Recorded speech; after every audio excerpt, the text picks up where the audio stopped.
It's official, Xabi Alonso is the new manager of Chelsea FC for the upcoming 26-27 season. After what I expected to be much more of a drawn-out process than it actually was, they've gone and done it, they've got the right man. He's perfect for the project, he's a young manager who can still grow but has winning credentials, and on the whole, I think it's fair to say that the majority of Chelsea fans are pretty happy about it. Welcome, Blue Believers, to another episode of the Stamford Sync, where we are syncing up with everything Chelsea FC. And today, what we're going to do is, I did the announcement yesterday, but we're just going to take a look through all of the news, some of which came out last night, some of which comes out today, and we're going to look at what do we think we can expect next. So starting off with one of the official announcements, Fabrizio Romano posted this: official, Xabi Alonso unveiled and confirmed as a new Chelsea manager. And it feels good just to say it again, to be honest, but we won't dwell on it for too long because there's a lot more to get into. So in terms of expectations, I actually put out this morning. It is a poll I put on my YouTube community feed, and I've got 300 of you to vote on what are the expectations of Xabi Alonso for the next season.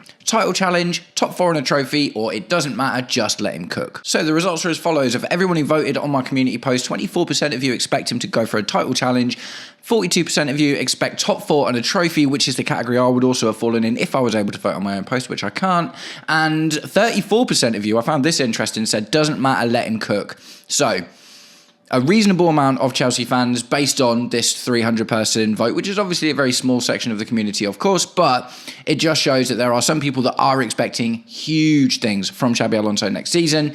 The majority of people fall in the same category as I do, where, to be honest, top four and a trophy was what I wanted this season, and obviously just got completely derailed. But to come back from where we are with a reasonable reshuffle of the squad that's going to need to be done as well, I think that's a reasonable target. But to my absolute delight and surprise, 34% of the voters said it doesn't matter, just let him cook. So look, if we end up where we are this season and we're looking like we're going to be 10th, 12th, something's gone really wrong again, hasn't it? Let's be completely honest. But that shows that a reasonable amount of the Chelsea fans, at least in my community, when proposed with the concept of, if he doesn't get top four in a trophy next season, would you still back him? Yes, that seems to be the answer. So I think that's really, really, really positive. And thanks for getting involved in the community post if you clicked. So guys, if you've made it this far into today's episode of the Stamford Sync, please do me the distinct honour of liking, sharing and hyping the video, subscribe to the channel, or just roast me in the comments, whatever gets you through your day. So before we move into the news, we're going to take a little look at what the new gaffer said when unveiled as the Chelsea manager. PY has posted this via Chelsea FC. Official, Xabi Alonso.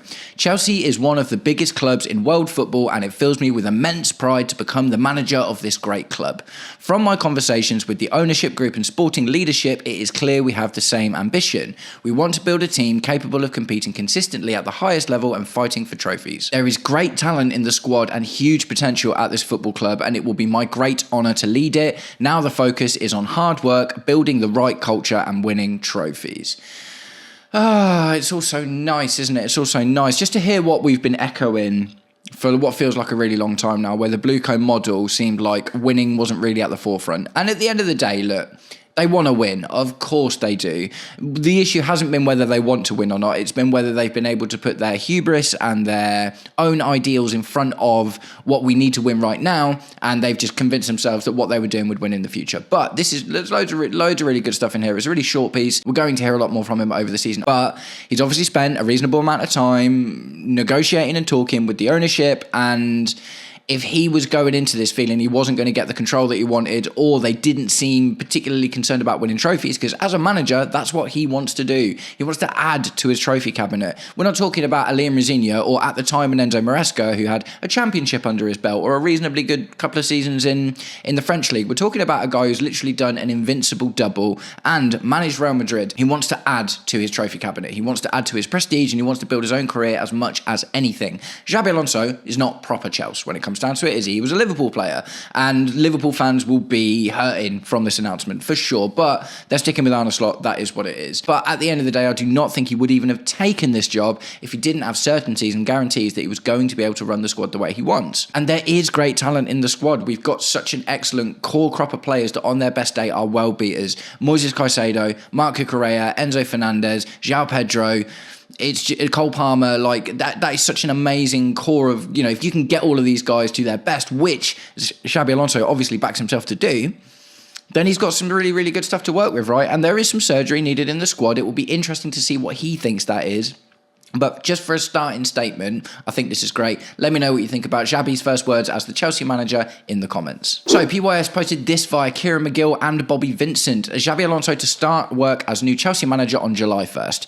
So that's a little while away. That's just a little over a month and a half, isn't it? So what, like 6 weeks until he officially starts? But I haven't got it on in this video actually. But another couple of posts and comments I've read said that he's already getting started as far as the transfer work goes. So he's not going to get in and coach the team until July 1st. Fair enough.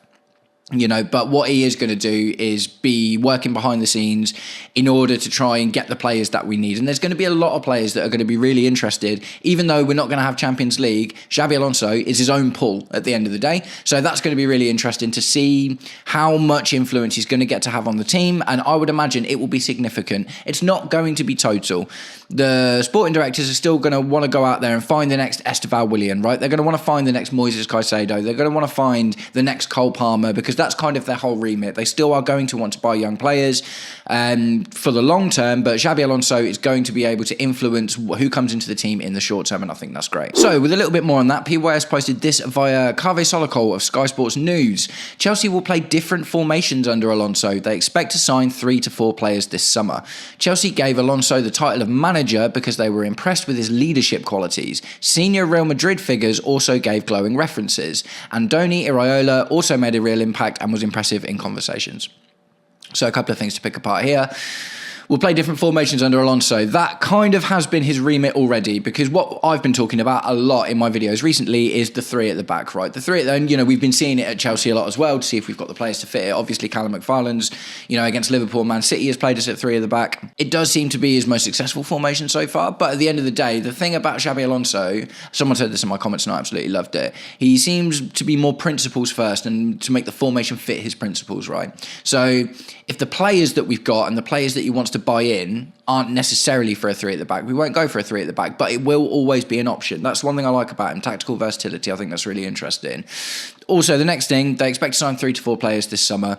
That seems a little low when you consider how much surgery it feels like we need. But if it's 3 or 4 star quality players, if it's 3 or 4 more, Cucurella's, João Pedro's, Moises Caicedo's, Cole Palmer's, yeah, okay, that's game changing, 100% it is. No indication of who any of those players are going to be yet, but stick to the channel and we will 100% be getting into it when it comes out.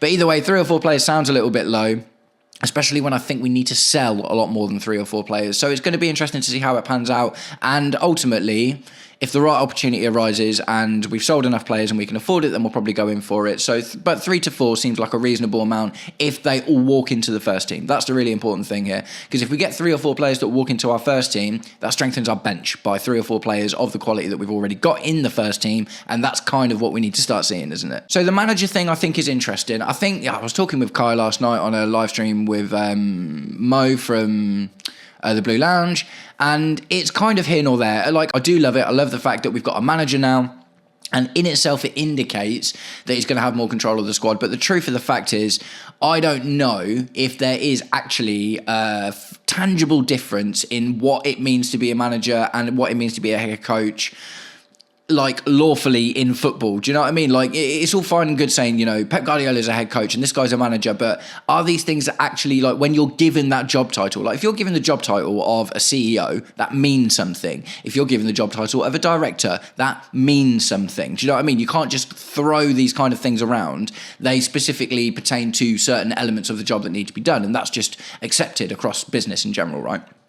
So is that the same with manager and head coach, or are they actually just interchangeable titles? That, you know, it's just one of those things. I'd love to know what you guys think about that in the comments and let me know. At the end of the day, what we have seen is it was Chelsea's idea to give him the title of manager, and that could be a PR thing. And look, I'm being mostly positive here, but I am going to be nuanced and I am going to take a step back and be like, okay, let's just look at it without throwing myself in too far. It maybe doesn't make a difference. It's nice, though. It is nice. Do you know what I mean? Like, aesthetically, on the surface of things, it feels nice to have a guy that's a manager, and I just hope that reflects the control he's got in the squad. But I don't know if the title itself actually makes a difference as far as what is expected, like, legally almost, in, like I say, in the world of football. So, PYS posted this via Ben Jacobs. Chelsea will sign 2 to 3 experienced, ready players this summer. They still like Morgan Rogers, with one of the priorities being a creative left-sided player. player. Chelsea may also look at a striker depending on what happens there with existing players as well as other areas. So more good news coming out from lots of different places as well. Ben Jacobs is normally pretty good. Kieran Gill's normally pretty good. 2 to 3 experienced players means that we're going to sign a wonder kid. If we get the 3 to 4 players in total, I still think it could be more than that, to be honest. I think the 3 to 4 players might be like 3 to 4 experienced players maybe, and maybe there's some cross wires between the numbers that are being thrown around. But we need 3 to 4 experienced players at the end of the day, don't we? And the Morgan Rogers thing is interesting because I did a video quite recently about 3 different permutations of what Chelsea could look like under Xabi Alonso with our current squad, the squad we've got at the moment, including the signings we've already got, the likes of Quenda and Omega, and also I threw together a formation with a couple of signings. And a few of you guys roasted me for the Morgan Rogers shout. But we do need a creative left-sided player. That's 100% true. Garnacho's not up to it. Jamie Gittins, as of right now, isn't looking up to it. So we definitely need to fill that hole, don't we? And also get another backup option for Cole Palmer at the end of the day, the centre of attack. Now, depending on what formation we play, things could change.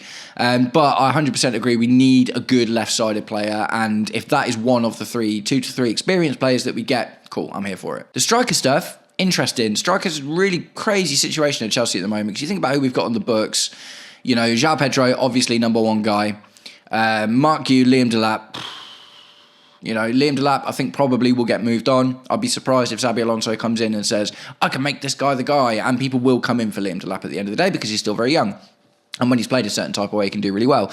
Mark Gu, I expect to be sold 10, 15, 20 million, something like that, which is just going to represent pure profit. That leaves us then with a Mega, who we've got coming in, and a returning Nicholas Jackson. So in terms of I don't expect a Mega to go anywhere. I expect him to be tried. So at least at the moment, it feels nailed on that we've got João Pedro and Emmanuel Omega. But that leaves us with Nicholas Jackson, Liam Delap, Mark Gu on the books to figure out what to do with. Feels like they're probably going to try and sell Nicholas Jackson, as much as I would like to see him given another opportunity, especially because he's a versatile player.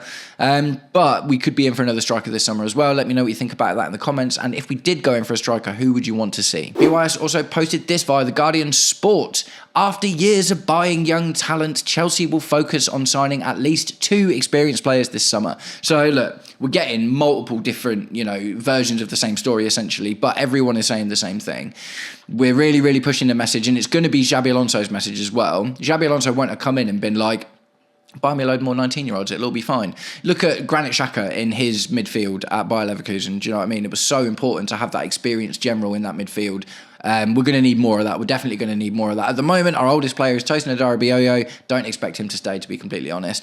After that, then we're looking into Enzo Fernandez and Reece James at 25, 24, 25, being in and around our oldest kind of player. Pedro Neto is maybe 24, 25 as well. But, these guys are experienced at Chelsea, but kind of came here a bit younger. We need someone of in and around that age who's been out there and done something else, don't we? So, look, it's a lot of the same stuff, but I do find the slightly different nuances between 1-to-1 quite interesting. Either way, it's all backing that we need experienced players in the summer, and I don't think we'd have got Xabi Alonso if that wasn't going to be the case. So, Chelsea Dodgers posted this via Simon Johnson. Chelsea club sources say that Xabi Alonso is already aligned with the club on squad development and what is required in the market, and that, like the club, Alonso agrees there is quality to work with and there are areas to improve and strengthen. So, again, it's just kind of, it is good. At the end of the day, they signed the deal together. So, they had to have been on the same page or found themselves on the same page at some point.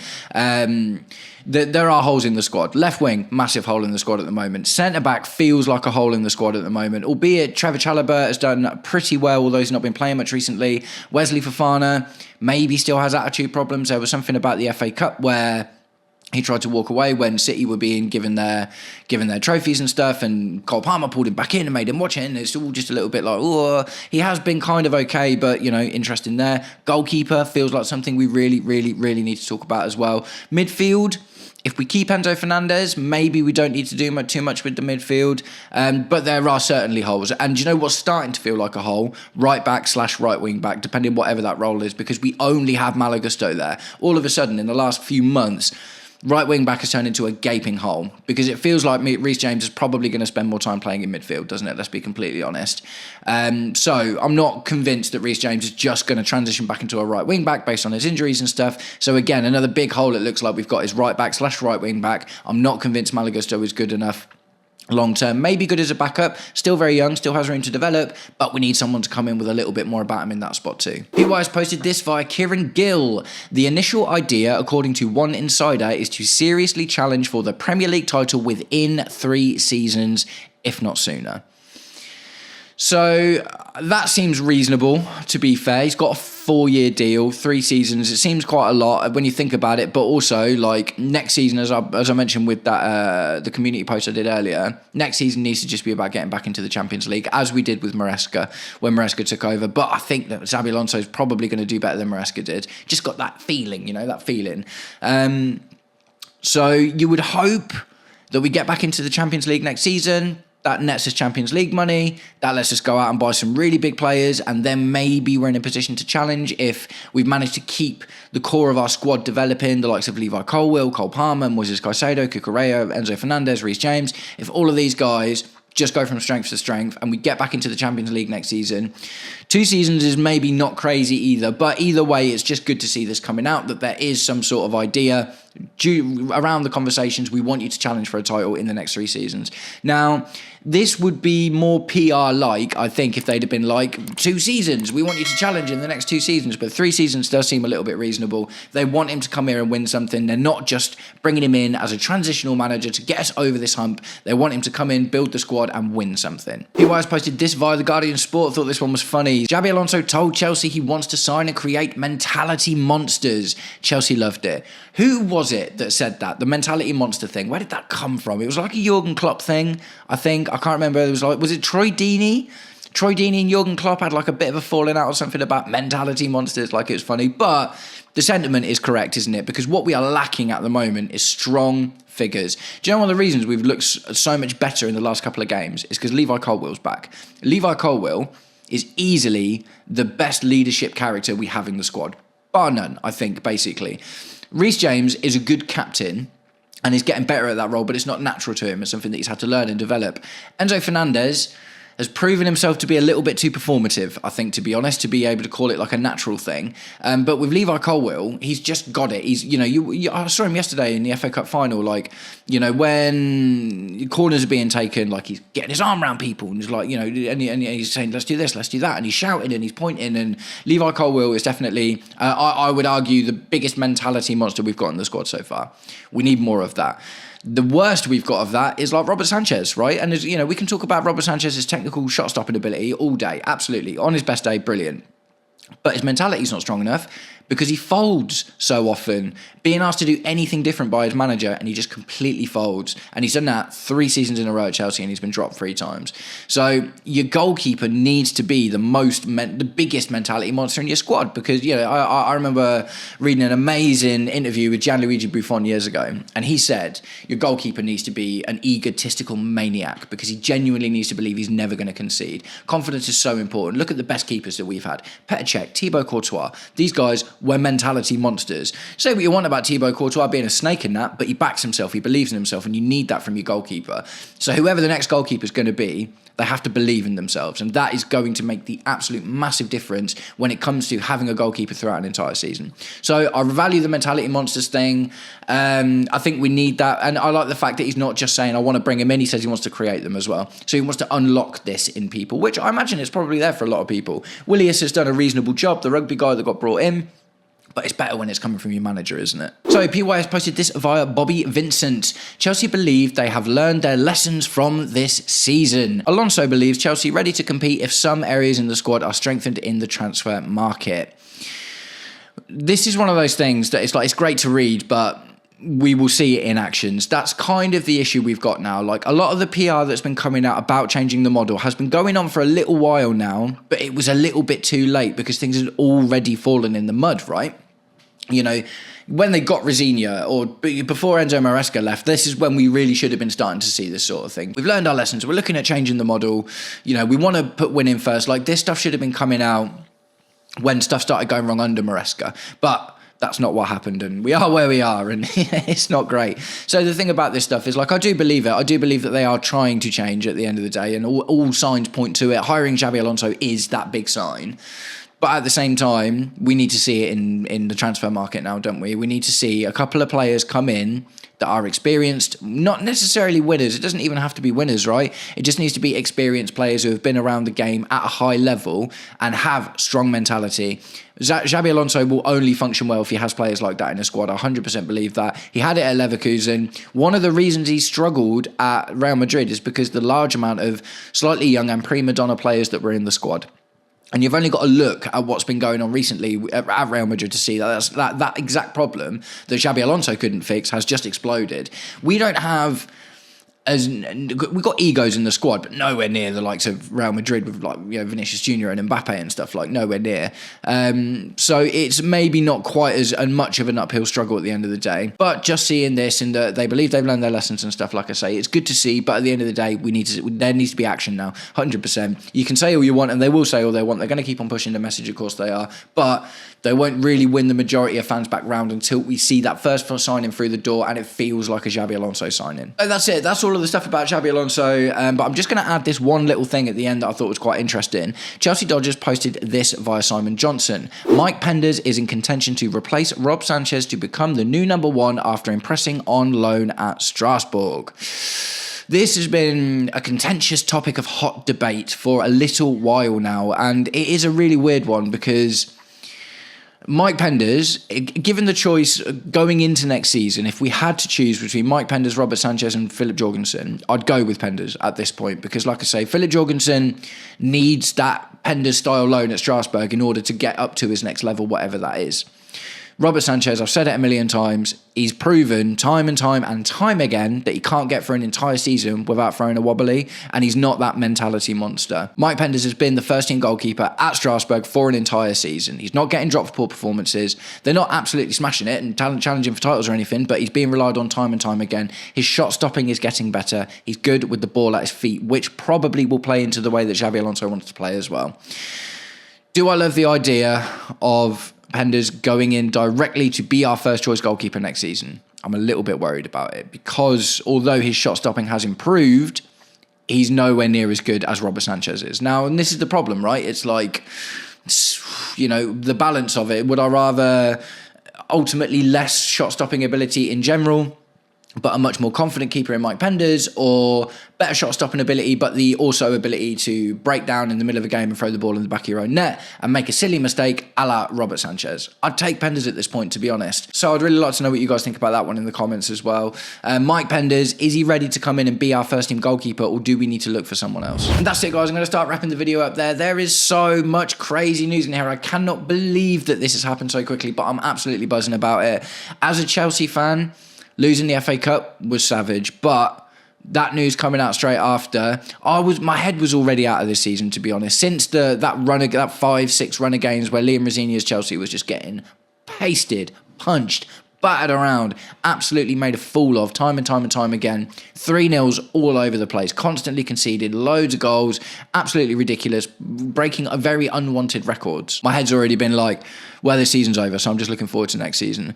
The thing I'm happy about with this is I feel like we're there already. We're not even out of next season yet, but we are already, and that's another good reason why they've announced this so quickly, because we can all now start to get behind the team again and start to think how it's going to work with Xabi Alonso in charge. So guys, that is it. I'm going to wrap the video up there. Get your thoughts in the comments. Talk to me, and more importantly, talk to each other. I love seeing you guys chat to each other in the comments. So, you know, everyone pick a commenter, unless you're the first guy, but if you come and put a comment in, talk to someone else in the comments and have a chat, and let's really start to build this community, right? I love talking to you all, I absolutely do, but I really want you to talk to each other as well. Let's just have a good time. Nice one, guys. Thank you very much for sticking around to the end of the video. If you did, I'll catch up with you all very, very soon. Take it easy. Peace.